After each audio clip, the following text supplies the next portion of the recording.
I am not a noodle. Hakka cuisine is more than just noodles. My identity I can create through my food, through my cooking. This is what I am. I am a Hakka. Hakka food is robust, it is soul food, it is comfort, it is hope, and it is love.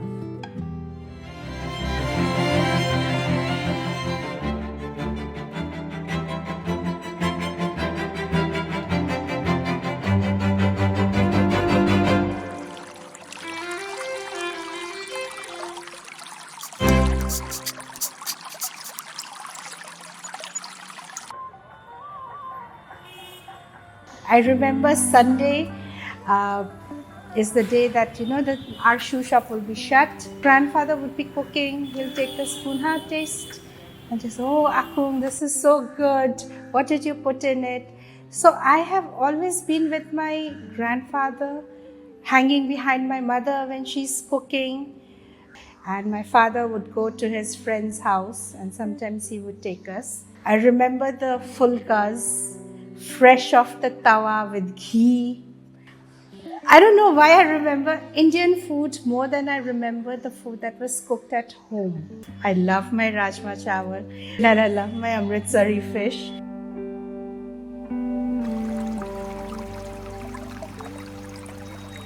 The first Chinese came to India nearly 200 years ago. He was a guy named Tong Achiu, and he brought a lot of Chinese immigrant workers with him to work in the sugar mills. That's how the first settlement came to India, and they set up places of worship, temples, clubs all around this place that we now know as Old Chinatown or Curating Market.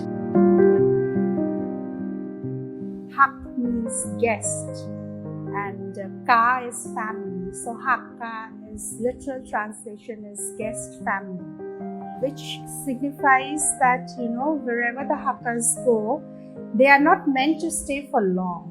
So the Hakkas have always been pushed by civil strife, genocide, right from central China to the southern plains.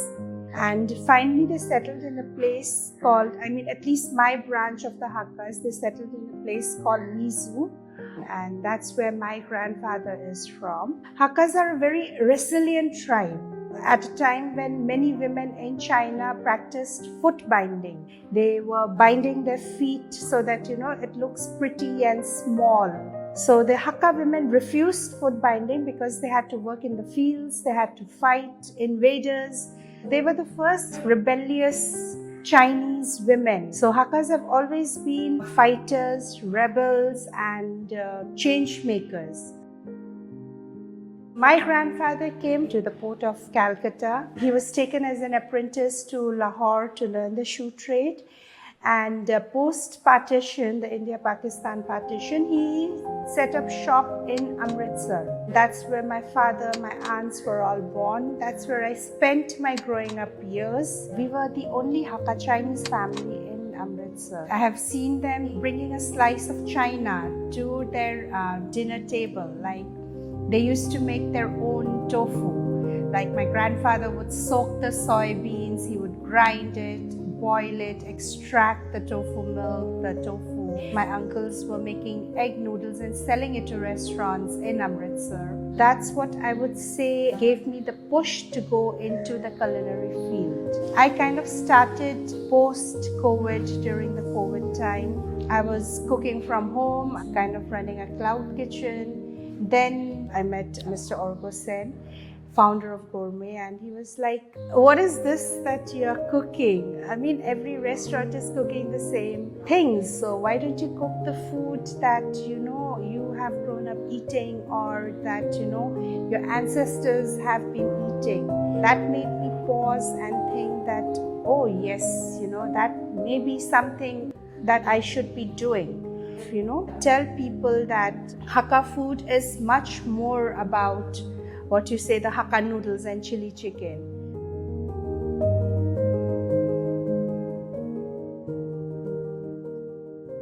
When I started out, there was a concept that we worked on together with Gourmet, which was called I Am Not a Noodle, which had everything but noodles. I refused to put noodles on the menu. And my first pop-up was with a restaurant called Mask. I got a lot of learning from that kitchen. I have been very fortunate to work in kitchens that have supported me, that have supported the Hakka cuisine. From there, I have done something also called the Imperial Table, which was courtesy an Italian deputy consul who gave me a book about Chinese imperial cuisine, which was written in French. So from there, I had to translate everything, read about the imperial cuisine, and then we did a very beautiful dinner about the imperial cuisine paired with baiju and paired with sake. So that was another one of my concepts. Now we are also working on something called the mountain table. Oh, they have the flowers. Yeah, I told you, no? Half kg. So nice when it's like Didi Bhai.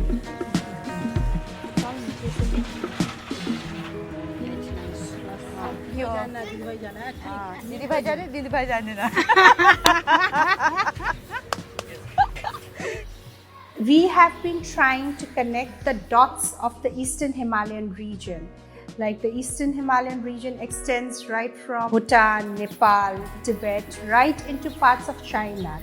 So this is together with a chef from Kalimpong, Chef Ishita Raiteran. And when we met Ishita for the first time, we were like, we have to do something with her and kind of take her out and showcase her cooking skills. So to be able to bring her to the forefront is part of what we want to do. I feel that as a woman chef, the more women that we support, the more women that we bring to the forefront, like they should be relegated to the home kitchen. You cannot rise alone.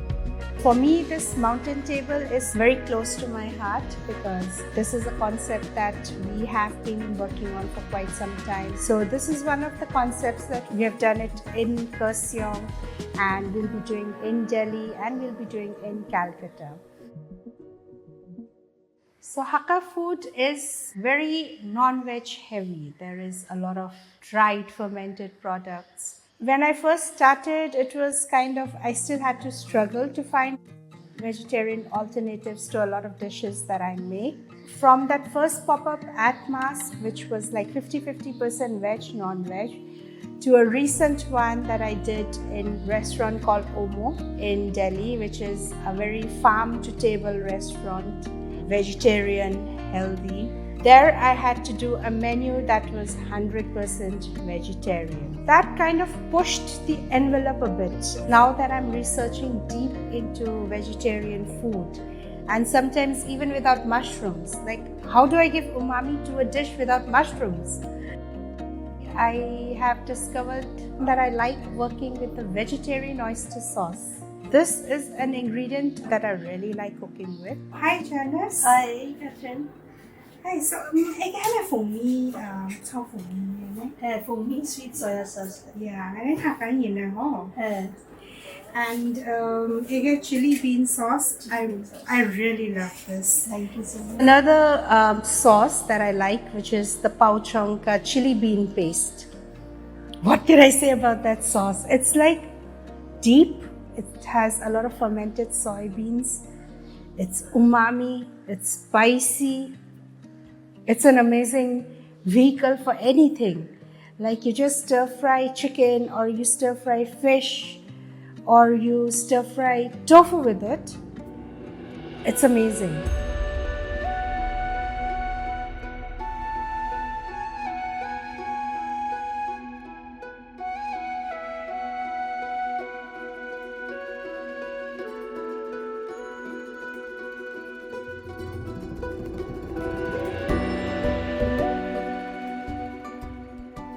There's something called the Abacus beads.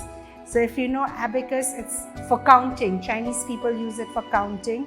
if you know how to use the abacus, it's supposedly faster even than a calculator. So these are like yam balls and starch, and it's shaped to look like abacus. You're supposed to have it during Chinese New Year. Since it's shaped like an abacus, if you eat it, you'll be very lucky. You'll have lots of money to count in the coming New Year. So it's like a good fortune dish. There is another story that goes that because we Hakkas never had land of our own, we were always given the worst of places to settle in and to make our home. So when the men went out to the fields, the women, like how it happens in the north of India, the women will pack roti and achar and piyaz for the men. So here also the Hakka women would pack abacus beads and send it with the men to the fields. It's yam, it's starch, so it fills you up. It was also wishing the men good fortune, that may you have a good harvest and may you bring back a lot of money.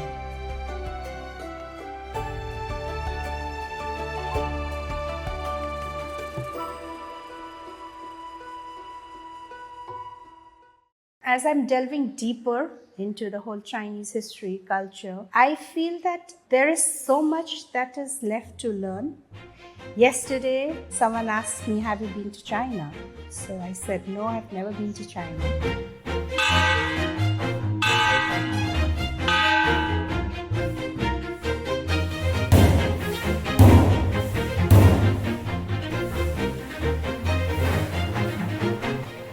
So he said, no, you have to go. What you are doing is just like 1% of what you can be doing. Because China will really open up your mind, your eyes to the whole culinary food scene. My uncle has told me that my grandfather has a house still in Moyan in China. This is what I hope to do in the future, God willing, that I'll be able to go to my hometown. It's one of my goals to go to China, go to Moyan, eat the food there and make a judgment for myself. Like, am I doing things the right way?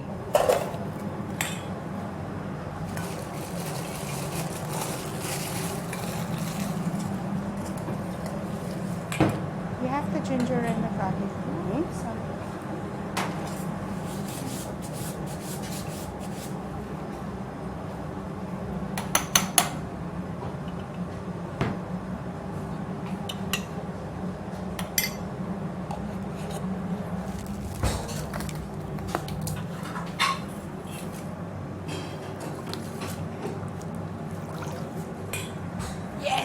Let's get ready for war. Gloves पहन के aromat लगेगा क्या? Fing mix करना है, हाँ?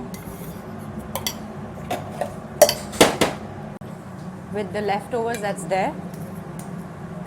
Huh, Catherine? You've not had the soup version, na, with the pork bones. Which one? Ye wala, the stinging nettle.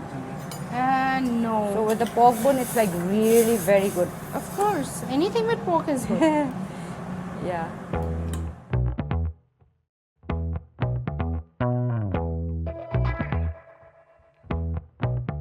When the first restaurants kind of opened in Tangra, they were like the small mom and pop establishments that were serving local home-cooked food depending on what the owner has got from the market that day. And gradually over time, it has become what we now know as the very popular Indo-Chinese cuisine. I even remember an incident where I told someone I am actually Hakka.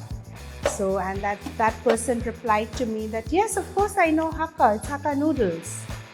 People should know that Hakka food and the Hakka people are much more than Hakka noodles. There is a wider spectrum to Hakka food that not many people know about, which is what I want to bring to diners all across India and hopefully around the world.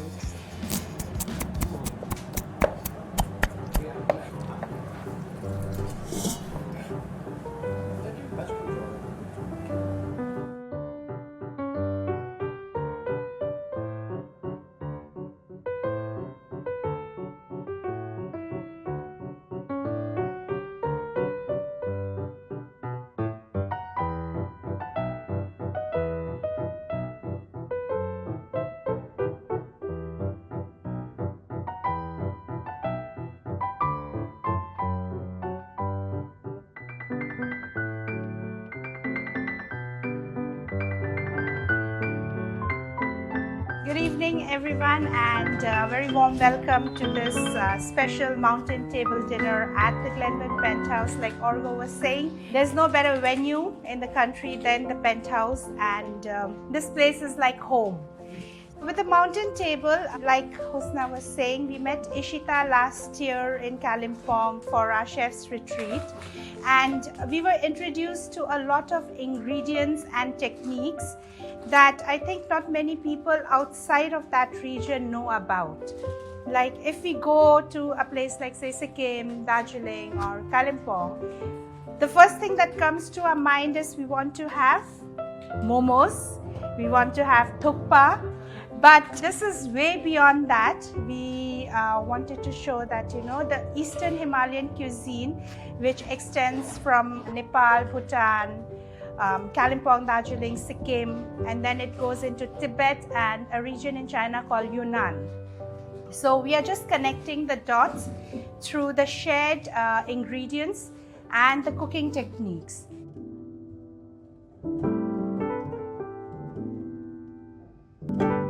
So apart from cooking in professional kitchens, I also work with gourmet to curate culinary experiences. So working with Orgo is like no rest.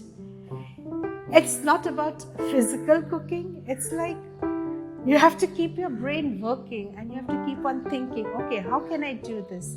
How can I make this better? With Orgo and with gourmet, it's like you are just on your toes. You are constantly thinking, you're constantly innovating.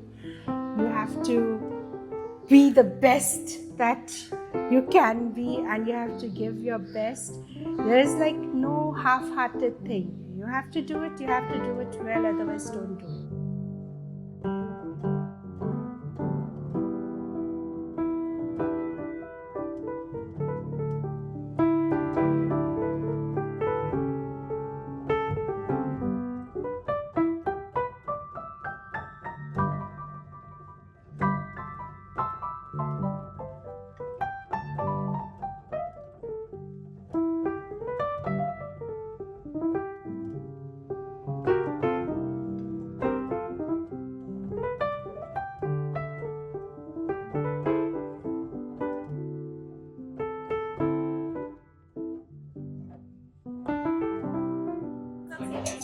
Yes, absolutely. There's more to come. Thank you so much. Thank you.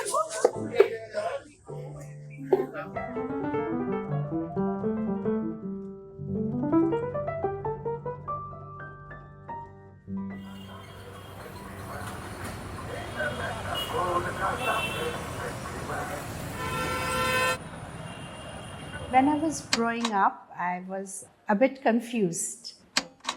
In Amritsar, I spoke in Hindi and Punjabi to mix in with my school friends. But at home, my grandfather, my akung, he would bring out the stick if you spoke in anything other than Chinese. Then when I moved to Calcutta, I was, I think, around 12 years old, and I had to learn Bengali.